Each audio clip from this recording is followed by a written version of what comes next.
Welcome to KNR news. నేను జగదీష్. బులెటిన్ల ముందుగా headlines.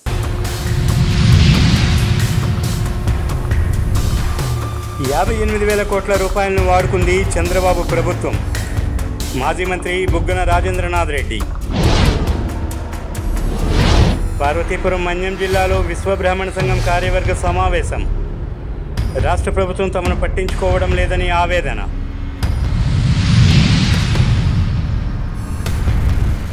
ప్రకృతి సహజ సిద్ధమైన మొక్కలు నాటడం ప్రతి ఒక్కరి సామాన్య బాధ్యత. బీజేపీ నేత కరణంరెడ్డి నరసింహరావు. ఇక డీటెయిల్స్ చూస్తే మాజీ ఆర్థిక మంత్రి బుగ్గన రాజేంద్రనాథ్ రెడ్డి మీడియా సమావేశాన్ని నిర్వహించారు. ఈ సందర్భంగా మాట్లాడుతూ ఉద్యోగుల పీఎఫ్ డబ్బును వైఎస్ఆర్సీపీ ప్రభుత్వం వాడుకుంటున్నట్లు తప్పుడు ప్రచారం చేశారు. కానీ 58,000 కోట్ల రూపాయలను వాడుకుంది చంద్రబాబు ప్రభుత్వం. కానీ వైఎస్ఆర్సీపీ ప్రభుత్వం ఆ డబ్బుని వాడుకోకపోగా తిరిగి 478 కోట్లని కట్టిందని అన్నారు. ఎంప్లాయీస్ ఇష్యూకి వస్తే ఈరోజు పిఆర్సీ సంగతి ఏమైందండి? డిఎస్ సంగతి ఏమైంది? అసలు మేమేదో ప్రావిడెంట్ ఫండ్ అని నేను చెప్తా, కరెక్ట్ లెక్క చెప్తా. ఈ ఎంప్లాయీస్ జాగ్రత్తగా చూసుకోవాలా. ఎందుకంటే మీరు చదువుకున్న వాళ్ళు, మీకు సబ్జెక్ట్ తెలిసిన వాళ్ళు, పాపం ఒక సామాన్య రైతు సామాన్య కార్మికుడికి తెలిసొచ్చు తెలియకపోవచ్చు, మీరు చూడాలా. ఇటు చూడండి, రాష్ట్రము విభజన జరిగినప్పుడు మొత్తం public account liabilities. Public account అంటే ఏమి? ప్రావిడెంట్ ఫండ్ కానీ, మీరు స్మాల్ సేవింగ్స్ అంటే మీరు ఏదైతే పొదుపు చేసుకుంటారో పొదుపు కానీ, small savings, provident fund, deposits, ఈ 3 కలిపి పబ్లిక్ అకౌంట్ అవుతుంది. అంటే మేజర్గా దీంట్లో మీ డబ్బులు ఉంటాయి, ఎంప్లాయీస్ డబ్బులు. మీ డబ్బులు రాష్ట్ర ఖజానాలో పడతాయి. రాష్ట్ర ఖజానా దాన్ని దానికి వాడుకుంటుంటారు, మళ్ళీ మీకు వాపసు ఇస్తుంటారు. అయితే ఆ డబ్బులు మీవి. అప్పుడు ఏదో ప్రావిడెంట్ ఫండ్ వాడినారు అని ఎలక్షన్ ముందర చెప్పినారు కదా, ఇది వాస్తవం చెప్తాడు. రాష్ట్రం విభజన జరిగినప్పుడు 37 మార్చి 2014 నాటికి ఎంత ఉన్నింది పబ్లిక్ అకౌంట్లో? 32,997 కోట్లు. 32,997 కోట్లు. అందులో అంటే ఇది తెలంగాణ ఆంధ్ర కలిపి. అందులో ఆంధ్ర భాగం వచ్చేసి 19,138 కోట్లు. 19,138 కోట్లు. 2014 నుంచి 19 మీరు పరిపాలన చేసిన తర్వాత మీరు దిగిపోయే నాటికి ఎంతండి? 76,516 కోట్లు. 76,516 కోట్లు. అంటే మీరు 19,138 కోట్లు ఎంప్లాయీస్ డబ్బులను కాస్త 76,516 కోట్ల వరకు వాడుకున్నారు. అంటే ఎంత వాడుకున్నట్లు? మీరు 57,378 కోట్లు మీరు వాడుకున్నారు. 58,378 కోట్లు అదనంగా వాడుకున్నారు. ఆంధ్రప్రదేశ్లో 104 సర్వీసులను గతంలో అరబిందో యాజమాన్యం నిర్వహించింది. ఈ సంస్థ 2 నెలలుగా వేతనాలు ఇవ్వకుండా ఉద్యోగులను తీవ్ర ఇబ్బందులకు గురి చేస్తుంది. ప్రభుత్వం వెంటనే స్పందించి ఉద్యోగులకు రావాల్సిన బకాయి వేతనాలు, ఇతర బకాయిలు చెల్లించాలి అంటూ ప్రస్తుత యాజమాన్యంగా ఉన్న భవ్య హెల్త్ సర్వీస్ ప్రైవేట్ లిమిటెడ్ వారు కూడా ప్రతి నెల అన్ని జిల్లాల్లో కూడా గ్రీవెన్స్ మీటింగ్ నిర్వహించి సమస్యల పరిష్కారానికి చొరవ తీసుకోవాలని అన్నారు. ఈ కార్యక్రమంలో పెద్ద ఎత్తున ఉద్యోగులు పాల్గొన్నారు. ఈ నిరసనకు మద్దతుగా విజయనగరం జిల్లా NHM JAC convener yes Balaraju మాట్లాడుతూ యూనియన్ బలోపేతం చేసుకోవాలని ప్రసంగించారు. ఈరోజు కార్యక్రమం ప్రధానంగా ఏంటంటే అన్ని జిల్లా స్టేట్ కమిటీ పిలుపు మేరకు అన్ని జిల్లాల్లో ఈరోజు మా 104 యూనియన్ మీటింగ్ పెట్టుకోవడం జరిగింది. దీంట్లో ప్రధాన అంశాలు ఏంటంటే మాకు మా పాత కంపెనీ అరవిందో నుంచి 2 నెలల బకాయిలు, అలాగే గ్రాడ్యుటీ, మా ఈఎస్ మీద ఎటువంటి స్పందన ఇంతవరకు లేదు, ఇంకా బకాయిలే ఉన్నాయి. దీని మీద ప్రభుత్వం స్పందించి మాకు త్వరగా న్యాయం చేస్తారని ఆశిస్తున్నామండి. అలాగే ఇప్పుడున్న భవ్య కంపెనీ కూడా ప్రతి నెల జీతం వేయాలని, అలాగే మాకు రావాల్సినవి అన్నీ సక్రమంగా ఇచ్చేలా చూడాలని గవర్నమెంట్ విజ్ఞప్తి చేస్తూ 104 విజయనగరం యూనియన్ తరఫున మేము డిమాండ్ చేస్తున్నాం. పార్వతీపురం మన్యం జిల్లాలో జిల్లా విశ్వబ్రాహ్మణ సంఘం అధ్యక్షులు కొమ్మలపల్లి గౌరీశంకరరావు ఆధ్వర్యంలో జిల్లా విశ్వబ్రాహ్మణ సంఘం కార్యవర్గ సమావేశం ఘనంగా ఏర్పాటు చేశారు. ఈ సమావేశానికి రాష్ట్ర విశ్వబ్రాహ్మణ సంఘం అధ్యక్షులు పావులూరి హనుమంతరావు ముఖ్య అతిథులుగా హాజరయ్యారు. ఈ సందర్భంగా మీడియాతో మాట్లాడారు. కేంద్ర ప్రభుత్వం విశ్వబ్రాహ్మణ కుల వ్యవస్థను హక్కున చేర్చుకుంటే రాష్ట్రంలో ఉన్న కూటమి ప్రభుత్వం ఏమీ పట్టించుకోకపోవడం లేదని దుయ్యబట్టారు. కనుక రాష్ట్రంలో ఉన్న కూటమి ప్రభుత్వం విశ్వబ్రాహ్మణ సంఘానికి రావాల్సిన సంక్షేమ పథకాలు అన్ని అందజేయాలని, లేని యెడల విశ్వబ్రాహ్మణ కులస్తులందరూ ఏకమై ఐక్యతతో పోరాటాలకు సిద్ధపడాలని తెలిపారు. ఈ కార్యక్రమంలో జిల్లాలో ఉన్న అన్ని విశ్వబ్రాహ్మణ సంఘాలు పాల్గొన్నాయి. 90% మీ వాగ్దానాలన్నీ డబ్బులు లేనివయ్యా. మరొకసారి చెప్తా ఉన్నాను ముఖ్యమంత్రి గారు, ఒక్కసారి ఆలకించండి. 25 లక్షల మంది ప్రకృతి సహజ సిద్ధమైన మొక్కలు నాటడం అనేది ప్రతి ఒక్కరూ సామాజిక బాధ్యతగా గుర్తించాలని బీజేపీ నేతలు కరణంరెడ్డి నరసింగరావు, దీనంకొండ కృష్ణంరాజు అన్నారు. జీవీఎంసీ 88వ వార్డు దువ్వాడ సెక్టర్ 1లో నూతనంగా నిర్మిస్తున్న శివాలయ ప్రాంగణంలో అమ్మ పేరుతో మొక్క కార్యక్రమాన్ని నిర్వహించారు. గ్రామ కమిటీతో కలిసి భాజపా నేతలు మొక్కలు నాటారు. ఈ సందర్భంగా నేతలు మాట్లాడుతూ ప్రధాని ఇచ్చిన పిలుపుతో దేశవ్యాప్తంగా మొక్కలు నాటే కార్యక్రమాలు విస్తృతంగా జరుగుతున్నాయని తెలిపారు. మన గౌరవ దేశ ప్రధానమంత్రి శ్రీ నరేంద్ర మోదీ గారి పిలుపు మేరకు అమ్మ పేరుతో ఒక మొక్క నాటే కార్యక్రమంలో భాగంగా ఈరోజు గాజువాక అసెంబ్లీ నియోజకవర్గం 88వ వార్డు దువ్వాడ సెక్టర్ 1 ఆలయ ప్రాంగణంలో మండల అధ్యక్షులు శ్రీ అశోక్ శేబరావు గారి ఆధ్వర్యంలో, అదేవిధంగా గ్రామ కమిటీ పెద్దలు రామారావు గారు, మిగతా కమిటీ సభ్యులు అందరూ కలిసి ఈ కార్యక్రమంలో పాల్గొనడం జరిగింది.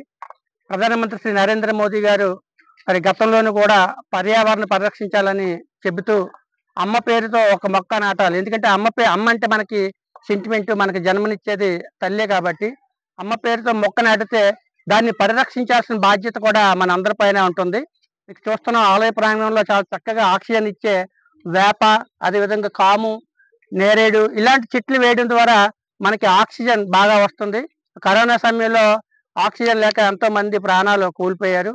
మనకి ఇండస్ట్రియల్ ఏరియా, మన గాజువాక ప్రాంతం ఎక్కువగా పారిశ్రామిక ప్రాంతం కాబట్టి పరిశ్రమలు చాలా ఉంటాయి.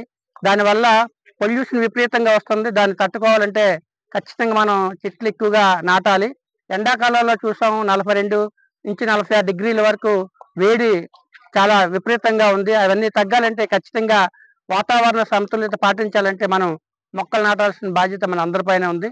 విశాఖలో ఈ నెల 21న ప్రధాని మోడీ పాల్గొనే యోగాంధ్ర కార్యక్రమం విజయవంతంతో పాటు 22వ తేదీన కాపు జగ్గరాజుపేట వద్ద జరిగే దివంగత పల్లా సింహాచలం సంస్మరణ సభ కార్యక్రమాలను విజయవంతం చేయడానికి గాజువాక టీడీపీ కార్యాలయం వద్ద కూటమి నేతలు విస్తృత స్థాయి సమావేశం నిర్వహించారు.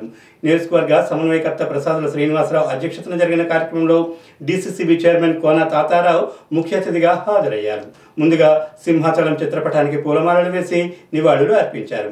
అనంతరం జరిగిన సమావేశంలో తాతారావు మీడియాతో మాట్లాడుతూ 21న యోగాంధ్ర కార్యక్రమం ఎంత ముఖ్యమో 22న జరిగే సంస్మరణ సభ కూడా అంతే ముఖ్యంగా భావించి జన సమీకరణ చేయాలని, 3 పార్టీలు సమన్వయంతో పనిచేసి సభను విజయవంతం చేయడం, అక్కడికి వచ్చే వారికి సౌకర్యం కల్పించడం బాధ్యతగా తీసుకోవాలన్నారు. కార్యక్రమంలో బీజేపీ నేతలు కరణంరెడ్డి నరసింగరావు, కృష్ణంరాజు, అప్పారావు, గన్నం వెంకటరావు, కార్పొరేటర్లు పల్లా శ్రీనివాసరావు తదితరులు పాల్గొన్నారు.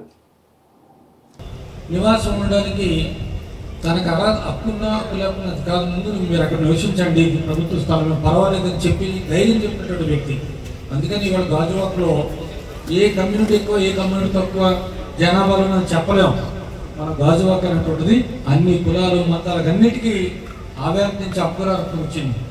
ఇంకొకటి కార్మిక నాయకుడిగా 93 సంవత్సరాలు ఆయన జీవిస్తే 93 సంవత్సరాల జీవితంలో దాదాపుగా 70 సంవత్సరాల పాటు 7 దశాబ్దాల పాటు నాయకుడిగానే పనిచేశారు. వివిధ హోదాల్లో గాజువాక మొట్టమొదటి రెండో సర్పంచ్గా ఉంటే కార్మిక నాయకుడిగా నేను ఆ వాళ్ళు చూశాను. ఆయనతో పాటు 1981-82లో నేను స్టీల్ ప్లాంట్ ఉద్యమాల్లో పాల్గొన్నప్పుడు అతని నాయకత్వంలో పనిచేశాను. దృఢ సంకల్పంతో పాటు నాకేమనిపించిందంటే, ఎక్కడైనా ఉద్యోగం కావాలంటే ఐటీఐ చదువుకుని లేదంటే డిప్లొమా చదువుకుని అప్రెంటిస్షిప్ చేయాలి. రాజకీయాల్లో నాయకుడిగా ఎదగాలంటే నాయకత్వ లక్షణాలు అలవర్చుకోవాలంటే పల్లా సంవత్సరాల గారి దగ్గర అప్రెంటిస్షిప్ చేసినట్టు ఉంటుంది. ఆయనతో నాయకత్వంలో పాల్గొంటారు. ఆయన శరద్ పవార్ గారి దగ్గర కొంతమంది నేర్చుకుంటున్నారు. లేదంటే ఇతర పెద్దలు టిఎన్ శేషన్ గారు ఇలాంటి వాళ్ళందరూ అప్రెంటిస్షిప్ ఇస్తున్నారు రాజకీయ నాయకులకి. కానీ వాస్తవమైనటువంటి నాయకత్వ లక్షణాలు నేర్చుకోవడానికి అప్రెంటిస్షిప్ ఆయన దగ్గర నేర్చుకోవచ్చు. దాంట్లో భాగం నేనని చెప్పి గర్వంగా చెప్పుకుంటున్నాను. 2, మనందరికి ఇష్టమైనటువంటి గుర్తు సైకిల్. అందరికి ఇష్టమైన గుర్తు సైకిల్ కానీ ఆ సైకిల్ అయింది మొత్తం 1983 ముందు సైకిల్ తెలుగుదేశం పట్టి వచ్చింది. కానీ దానికి ముందు సైకిల్ గుర్తు పైన ఆయన పోటీ చేశారు. అత్యంత ఉన్నతమైన స్కోర్. అందులో మొట్టమొదటిది మనకి 21వ తేదీన ప్రధానమంత్రి శ్రీ నరేంద్ర మోదీ గారు ముఖ్య అతిథులుగా పాల్గొని మనకి బీచ్ రోడ్లో ప్రపంచంలోనే చరిత్ర సృష్టించే విధంగా వరల్డ్ రికార్డు బద్దలు కొట్టే విధంగా సుమారు 2.5 లక్షల నుంచి 5 లక్షల మంది వరకు పాల్గొని యోగా డే కార్యక్రమం జరుగుతుంది. దానికి ఇప్పటికే మన గౌరవ సీఎం గారు అదేవిధంగా డిప్యూటీ సీఎం గారు పిలుపు మేరకు మన ఆంధ్రప్రదేశ్ రాష్ట్ర వ్యాప్తంగా 2 కోట్ల మంది నమోదు చేసుకుంటారంటే 4 రోజుల క్రితంకే 2,21,00,000 మంది ఆల్రెడీ నమోదు చేసుకున్నారు. మన విశాఖపట్నం జిల్లాలో బీచ్ రోడ్లో జరుగుతుంది కాబట్టి మనమంతా కూడా నాయకులు కాబట్టి మనమంతా కూడా మన ప్రాంతంలో ఉన్నటువంటి సచివాలయ సిబ్బంది ఆల్రెడీ పనిచేస్తున్నారు. వారు కొన్ని కుల సంఘాలకి, ఆలయాలకి, మసీదులకి, చర్చిలకి కొన్ని మిస్ అవుతున్నాయని మాకు కాల్స్ వస్తున్నాయి. దయచేసి ప్రతి ఇంటింటికి వెళ్లాల్సిన బాధ్యత, చెప్పాల్సిన బాధ్యత మన అందరిపైన ఉంది. మనకి ఆర్కే బీచ్ నుంచి భీముల వరకు సుమారు 5 లక్షల మంది వరకు అక్కడ at a time early morning 5 గంటలకి, అంటే మన ఇక్కడ సుమారు 4 గంటలకి బయలుదేరి బస్సులు ఎక్కి వెళ్ళాలి. వచ్చిన ప్రతి ఒక్కరికి కూడా యోగా మ్యాట్తో పాటు టీ-షర్ట్ కూడా ఉచితంగా మన గవర్నమెంట్ ప్రొవైడ్ చేస్తుంది.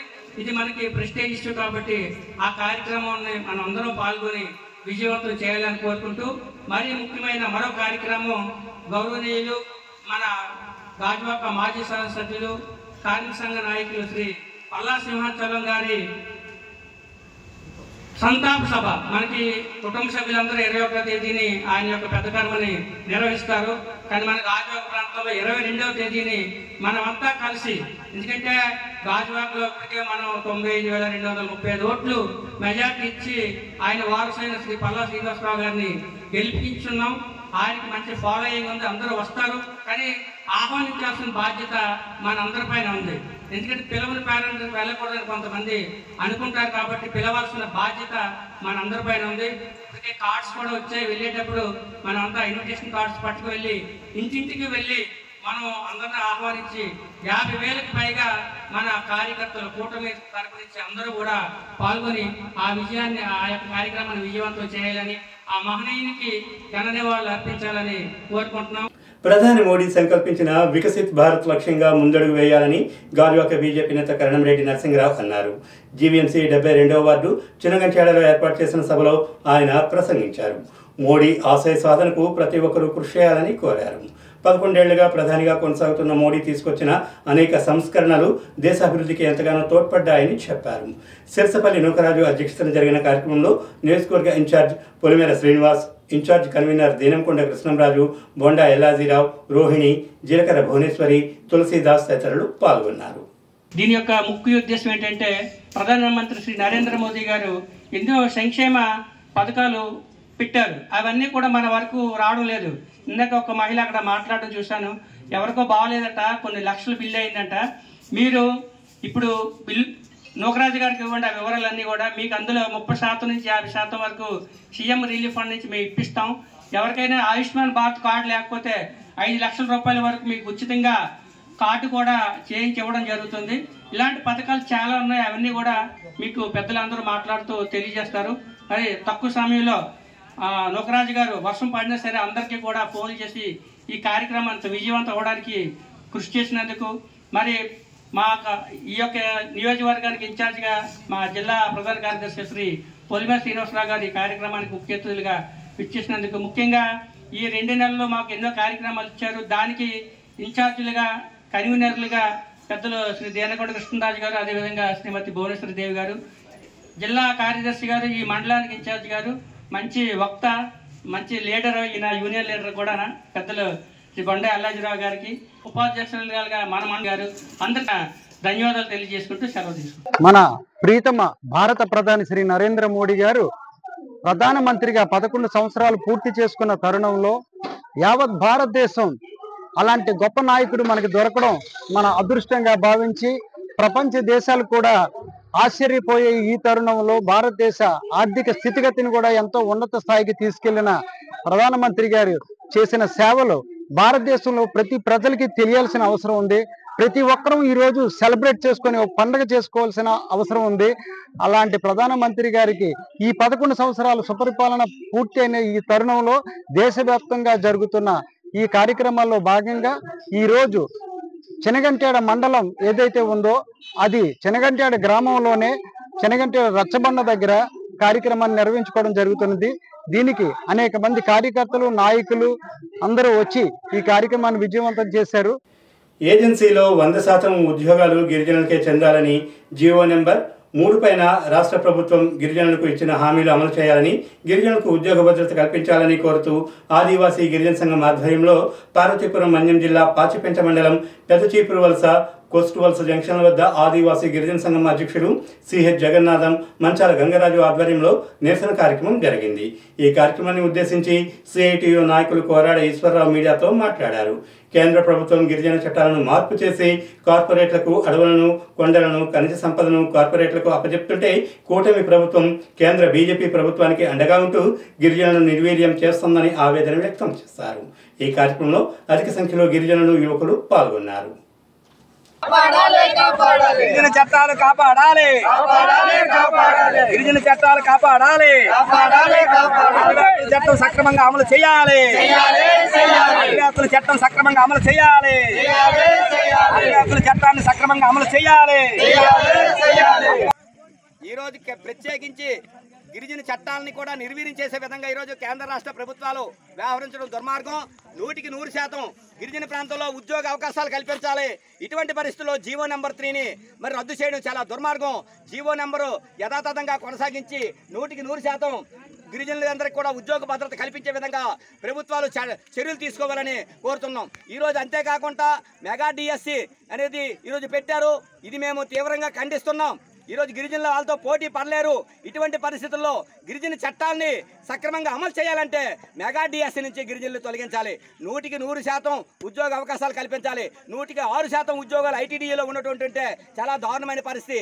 ఈరోజు ఎవరికి కూడా ఉద్యోగులు వచ్చే పరిస్థితి లేదు. అలాగే మధ్యలో డ్రాప్ అవుట్స్ అయిపోతున్నారు గిరిజనులు. ఇటువంటి పరిస్థితుల్లో వాళ్ళ కోసం ప్రత్యేకించి డిఎస్సి నోటిఫికేషన్ విడుదల చేయాలా, అలాగే పేసా చట్టాన్ని అమలు చేయాలా, నాన్ షెడ్యూల్ గ్రామాలు షెడ్యూల్ గ్రామాల్లో చేర్చాలి. ఈ ప్రాంతాల్లో భూములన్నీ అన్యాక్రాంతం అయిపోతున్నాయి. సాగు చేస్తున్నటువంటి భూములకి హక్కులు కూడా కల్పించే పరిస్థితి లేదు. ఇటువంటి పరిస్థితుల్లో గిరిజన చట్టాలని సక్రమంగా అమలు చేయాల్సిన బాధ్యత ప్రభుత్వాలకు ఉంది. పేద ప్రజలకు కూడా చదువు అందుబాటులో ఉండేందుకు తపస్య విద్యా సంస్థ ప్రెసిడెంట్ తోకల రాజేష్ అన్నారు. స్కూల్ క్యాంపస్లో జరిగిన సమావేశంలో మాట్లాడుతూ కార్పొరేట్ విద్యా సంస్థలకు ధీటుగా విద్యను అందించేందుకు అనేక వ్యయ ప్రయాసాలకు వచ్చి ఈ సంస్థను స్థాపించినట్లు తెలిపారు. అకాడమిక్ డైరెక్టర్ జగన్ మాట్లాడుతూ కామరపుకోటలోనే కాకుండా చుట్టుపక్కల ప్రాంతాల విద్యార్థులకు ఉజ్వల భవిష్యత్తును అందించే లక్ష్యంతో ఈ సంస్థను స్థాపించినట్లు తెలిపారు. పిల్లలకు నైపుణ్యాన్ని అభివృద్ధి పరిచే దిశగా జాతీయ, అంతర్జాతీయ పోటీల పరీక్షల్లో తమ యొక్క నైపుణ్యతను చాటే విధంగా విద్యను అందిస్తున్నామని తెలిపారు. ముందుగా మా విన్నపాన్ని మన్నించి ఇక్కడికి ఇచ్చేసినటువంటి పత్రికా విలేకరులందరికీ మా ధన్యవాదాలు. అలానే మేము ఈరోజు ఈ కార్యక్రమం నిర్వహించడానికి అతి ముఖ్య కారణము కామరపుకోట ప్రజలు సంతోషించదగ్గ విషయము.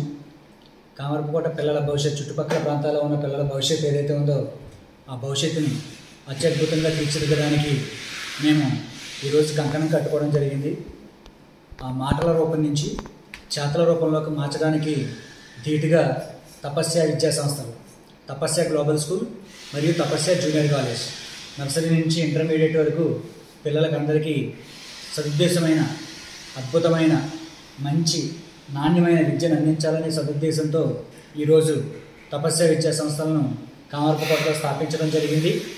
దానిలో భాగంగా ఈ విద్య అనేది కార్పొరేట్ స్కూల్స్, కార్పొరేట్ కాలేజెస్ వచ్చాక చాలామందికి దూరం అయిపోయినటువంటి పరిస్థితి. దాన్ని అందరి పిల్లలకి దగ్గర చేయాలనే ఉద్దేశంతో నేను మరియు రాజేష్ గారు కలిసి ఒక మంచి నిర్ణయం తీసుకోవడం జరిగింది. ఏమనంటే ప్రతి విద్యార్థి లక్షల కోట్లు ఫీజులు కట్టినప్పటికీ కూడా మంచి ర్యాంక్స్ రాక జాతీయ స్థాయి, అంతర్జాతీయ పోటీ పరీక్షల్లో వెనకబడే పరిస్థితి నెలకొంటుంది. దీనికి అతి ముఖ్యమైన కారణం ఏంటంటే పిల్లల బట్టి విధానానికి అలవాటు పడడం. ఈ బట్టి విధానం నుంచి పిల్లలు ఎప్పుడైతే బయటకు వస్తారో ఆ రోజు మాత్రమే ఆంధ్రప్రదేశ్ భారతదేశంలోనే అలానే ప్రపంచంలోనే అత్యున్నత స్థాయికి వెళ్తుందని ఖచ్చితంగా మేము భావిస్తున్నాం. ఆ భావాన్ని పునాదిగా తీసుకుని మేము తీసుకున్నటువంటి ఒక నిర్ణయం ఏంటంటే తపస్య గ్లోబల్ స్కూల్ ద్వారా స్కూల్ ఎడ్యుకేషన్లో పిల్లలు అత్యున్నతమైన ప్రతిభను కనపరచాలని, అలానే తపస్య జూనియర్ కాలేజ్ ద్వారా జాతీయ, అంతర్జాతీయ పోటీ పరీక్షలైనటువంటి ఐఐటి, జేఈ, నీట్ అంటే ఇంజనీరింగ్ కానీ మెడికల్కి కానీ ఎక్కడైనా సరే సీటు సాధించాలి అంటే కనుక ఖచ్చితంగా మంచి కోచింగ్ అవసరం. ఆ కోచింగ్కి సంబంధించిన లెక్చరర్లు అందరూ కూడా కార్పొరేట్ కాలేజెస్లో ఉంటారని అందరూ అనుకుంటూ ఉంటారు. అలాగే విజయవాడలో ప్రముఖ కార్పొరేట్ కాలేజెస్లో 20 సంవత్సరాలకు పైగా అనుభవం ఉన్నటువంటి అధ్యాపకులు, ఉపాధ్యాయులు ఎవరైతే ఉన్నారో వాళ్ళని తీసుకొచ్చి ఇక్కడ ఐఐటి, జేఈకి, నీట్కి, ఎంసెట్కి కూడా కోచింగ్ ఇవ్వడం జరుగుతుంది. వార్తలు ఉంచే ముందు ముఖ్యాంశాలు మరొకసారి.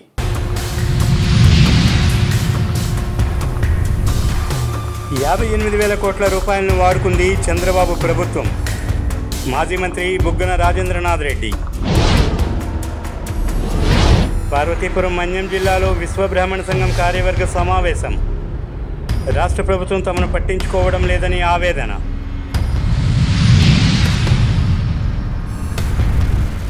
ప్రకృతి సహజ సిద్ధమైన మొక్కలు నాటడం ప్రతి ఒక్కరి సామాన్య బాధ్యత. బీజేపీ నేత కరణంరెడ్డి నరసింహరావు. ఇవి ఇప్పటివరకు అప్డేట్స్. మరిన్ని అప్డేట్స్ కోసం కీప్ వాచింగ్ KNR న్యూస్.